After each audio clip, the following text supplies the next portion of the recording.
দাবি। ফার্স্ট দাবিটা হচ্ছে ভাসানটেক পুনর্বাসন প্রকল্প, যেটা হচ্ছে গিয়ে স্লাম ডুয়েলার্সদের জন্য বস্তি পুনর্বাসন এক কথায়। এই প্রকল্পটা নিয়ে অনেক বছর আমার বাবা কাজ করছে। তো যেটা ছিল প্রকল্পটাতে এমন আয়োজন ছিল যে একটা মানুষের জন্ম থেকে মৃত্যু পর্যন্ত যেটা প্রয়োজন সেটা আপনি পাবেন। যেমন জন্ম হলে হসপিটাল লাগে, এই প্রকল্পতে হসপিটাল থাকবে বস্তিবাসীদের জন্য।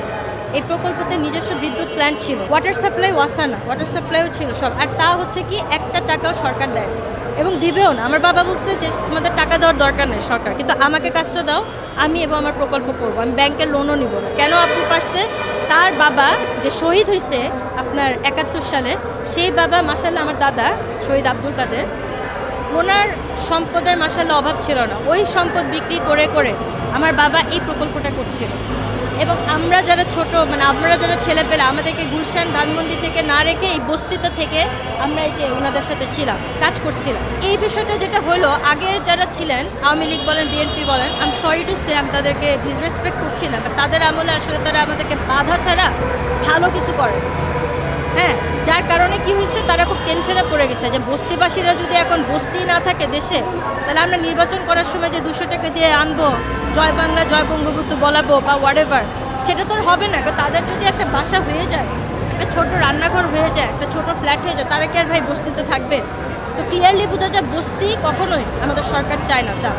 ল্যান্ড মিনিস্ট্রি এবং আমাদের যে ভিতরে একটা পার্টনারশিপ ছিল, চুক্তি ছিল যে ল্যান্ড মিনিস্টার জাস্ট ল্যান্ডটা দিবে আর এনএসপিডিএল পুরো প্রকল্পটা নিজেরা নিজেদের টাকায় করবে।